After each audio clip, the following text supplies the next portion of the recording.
What's good, Internet? My name is Attack Slug, and welcome back to Universe Mode in 2K18. Yesterday, crowning a new U.S. champion, obviously for the purposes of storyline. I wanted to have him win the belt. So the Kool-Aid Man versus Big E on SmackDown here. We got the Ascension and the Hype Bros. We have Shane McMahon, Aleister Black, and Luke Harper. We have Randy Orton McIntyre, and we have the Funk and Punk Connection take on Breezango. Nowhere on the show is your new U.S. champion. Gonna have to change that. Okay, on your SmackDown, we have Team Bella defeated Naomi and Becky. We have Big E beating the Kool-Aid Man. We have the Hype Bros beating the Ascension.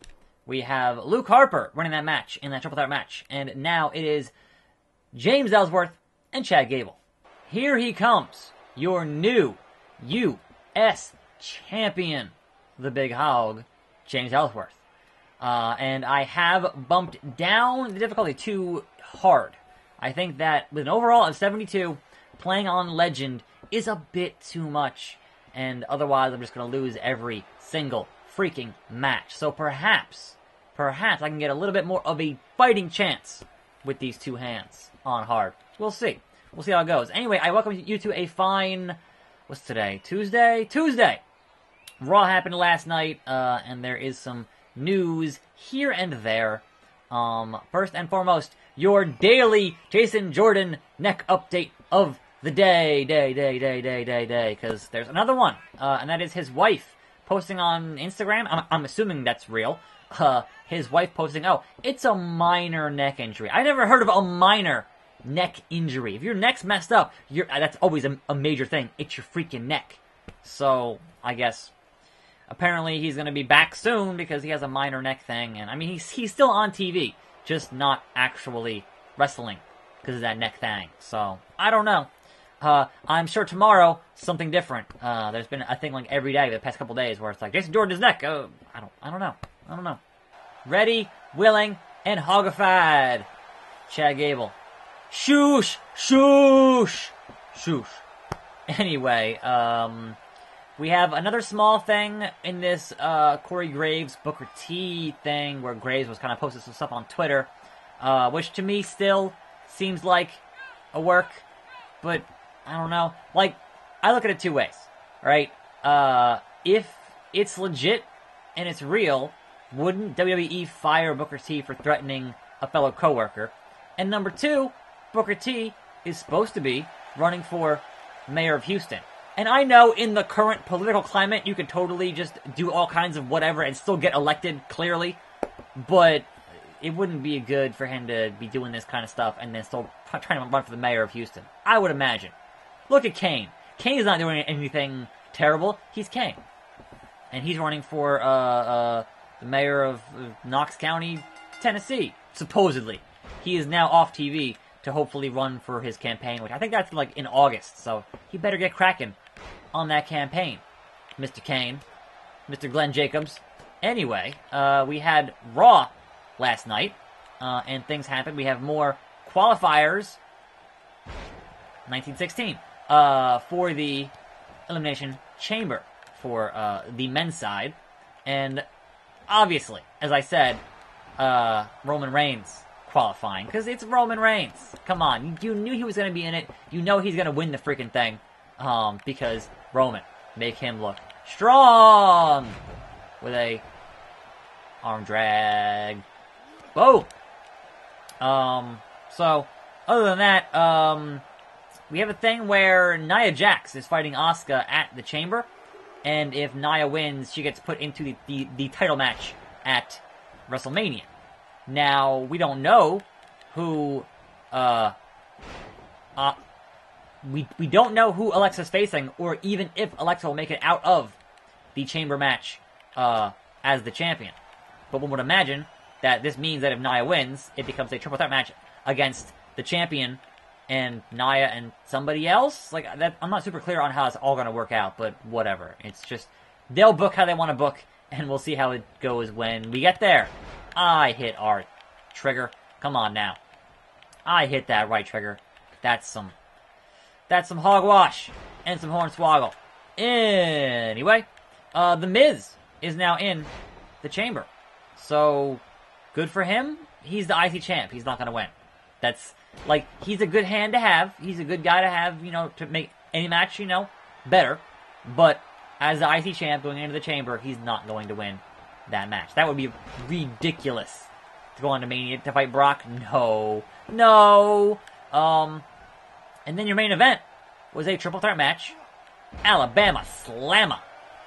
A triple threat match to determine who is going to be the final pod opening. That's a cool stipulation. And Elias won that match. So Elias gets to open his pod number 6. Alright, cool. But that doesn't answer the question, which will be answered next week. Blocked it. As to who is number 6 in the chamber. Because we don't have a number 6 yet. So next week, we get a fatal 4-way as a second chance match. Fatal 4-way. And that is between Bray Wyatt, Finn Balor, Matt Hardy, and Apollo Crews to figure out who's going to be number 6 in that match. Now, I would imagine Finn Balor probably going to win that, but it could be Bray Wyatt. It could be. I don't see Apollo Crews making it in there, and Matt Hardy, no. I mean, if you're going to keep on doing this Matt Hardy-Bray Wyatt thing, then one would imagine that Finn Balor seems the common sense solution there to be number 6. So why you had Balor have to lose to Cena and then come back and win a match to get back into the chamber is weird to me. Also, we're not sure if they're working. Nice! If they're working, nope. I have resiliency. Not gonna deal with that nonsense. Not sure if they're gonna end up working Miz and Balor as kind of like a Miz to Raj Balor Club match for WrestleMania. Like, I thought it was gonna be Miz and Braun Strowman. Now, certainly you could still do Miz and Strowman because they're both in the chamber. That'd make a lot of sense. But it seems like, oh, 2 hands, fighting chance, in your face. It seems like that they've been doing a lot of kind of Miz Balor kind of sniping on Instagram. So that points to a direction that you could totally do Miz and Balor or Miz to Raj and Balor Club to get them all on the card for WrestleMania. But at that point, it becomes the question, what do you do with Braun Strowman? Because obviously, you're not going to have Mania and not have Braun Strowman. Come on now, he's Braun Strowman. So, I don't know. That all kind of is in flux right now, and whether or not the rumored card ends up being the actual card for the show remains to be seen. I'll get back in. I'm holding the left trigger, and he's not running into the ring. I know, I don't have enough stamina. I get it. I get it. Come back. That was, yep. A roll-up. How is that not... Rope break, you... Really? Really? Make it! Make it! Didn't make it. Didn't make it. What a waste. What? Oh! That was nice. That was nice. It's not going to win the match for me, but that was nice. Okay, now... Chad Gable. Now, this is where Ellsworth, your U.S. champion, is going to be clutch in this scenario. On hard. With another cutter. So, many standing cutters. Pick the man up. Hit that. WME. And then charge up. If I can hit that no-chin music, it might be over. That's got to be it. His head is in the red. That has to be it, folks. 1, 2, 3. U.S. champion wins the match on hard. So yeah, I think hard actually might be the way to go here on this show moving forward. Because that was still a pretty close match. He could have won that if I didn't have that resiliency with the Big Haug, the most resilient. That ended up being quite a contest. So, that's cool. That's cool. But the WME, the Weapon of Mass Extinction. But here's the question. Will anyone step up? Will anyone step up and challenge your U.S. champion? Who is the #1 contender? Who wants a piece of the Big Hog? Guess what, Chad? I'm not finished with you! I don't have a springboard. I don't have a springboard, so I wanted a springboard so bad. I'm not finished with you. If no one's going to come interfere, then the Big Hog Gonna hit that. The big hog.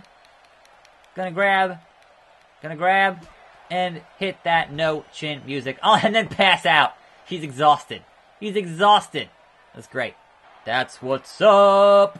And the Funk and Punk connection beats Breezango. And one final bit of news here for those of you who perhaps missed out on buying a Rusev Day calendar. They printed up like 5,000 more. They didn't think there was going to be that much demand for it. And guess what? People love Rusev. So get your Rusev Day calendar, because every day is Rusev Day. Looking forward to tomorrow will be the phenomenal AJ Styles taking on the big hog James Ellsworth. A rivalry renewed tomorrow as we head toward Backlash. This is the go-home show for Backlash in Newark, New Jersey tomorrow. Thanks for watching. I'm Attack Slug. More videos every day. See you next time right here on this channel. And I'm out.